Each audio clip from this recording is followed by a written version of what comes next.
Bonjour à toutes et à tous, bienvenue dans Les Gardiens du quotidien. Trois affaires, trois lieux différents, mais un même constat, la violence frappe désormais sans filtre, sans logique apparente et parfois au hasard. Mardi 27 janvier, peu avant minuit, à Dijon, sur la ligne 3 du réseau Divia, une conductrice de bus termine son service. Elle est seule à bord, face à elle, un homme d'une trentaine d'années. Très rapidement, la situation bascule. Selon les éléments de l'enquête, l'individu menace la conductrice, l'asperge de gaz lacrymogène, puis la frappe à plusieurs reprises au visage. Pendant de longues minutes, la victime subit les coups, tout en étant contrainte de modifier son itinéraire, direction la rocade. Malgré la douleur, malgré la panique, la conductrice garde son sang-froid. Elle parvient à activer le système d'alerte discret du bus. Une brigade canine présente à proximité intervient immédiatement. À la vue des gyrophares, la conductrice déclenche un freinage d'urgence. Lorsque les policiers arrivent, l'agresseur est encore en train de frapper la victime. Il est maîtrisé, interpellé, puis placé en garde à vue. L'homme est connu des services de police pour des troubles graves du comportement. Une expertise psychologique a été ordonnée. La conductrice, forte de plus de 25 ans d'ancienneté, est blessée au visage, profondément choquée. Elle bénéficie aujourd'hui d'un accompagnement médical et psychologique. Ce drame pose une question essentielle, la sécurité des travailleurs isolés, notamment dans les transports publics. Changement de décor, Paris, en pleine journée, dans un parc fréquenté du 17e arrondissement. Un policier en repos se promène en civil sur son sac à dos, un détail, un petit drapeau français. C'est ce détail qui, selon les premiers éléments, aurait déclenché l'agression. L'homme est suivi, insulté, traité de sale français, puis frappé violemment. Les coups pleuvent, au visage, à la bouche, sur le corps. Autour, un groupe se forme, des témoins parlent de plusieurs individus, dont des mineurs. La victime, blessée, doit être prise en charge médicalement.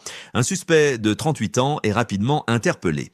Son profil fait l'objet de vérifications approfondies, notamment concernant une éventuelle inscription en fiche S.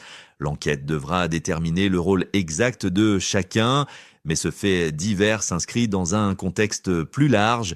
Les violences contre les forces de l'ordre, y compris hors service, ne cessent d'augmenter. Insultes, agressions, passages à l'acte, une banalisation inquiétante.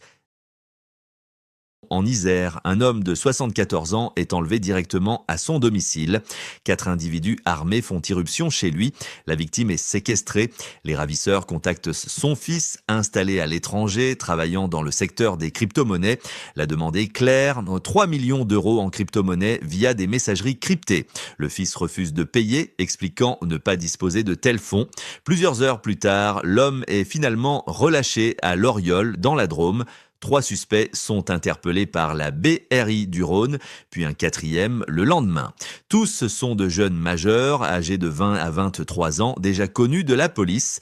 Selon une source proche du dossier, les suspects auraient même tenté de couper un doigt à la victime. L'enquête confiée à la JIRS de Lyon n'exclut pas l'existence de plusieurs équipes criminelles organisées.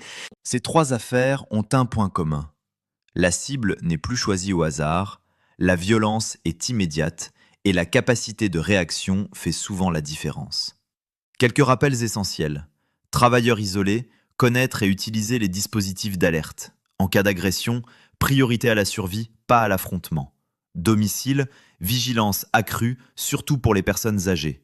Crypto-monnaie, discrétion absolue sur les activités financières. Merci à tous de nous avoir suivis. On se retrouve demain pour de nouvelles actualités. D'ici là, restez vigilants et surtout, n'hésitez pas à partager vos expériences ou vos conseils en commentaire.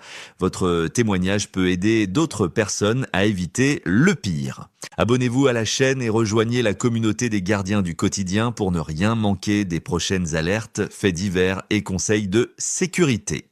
Parce que prévenir, c'est déjà agir.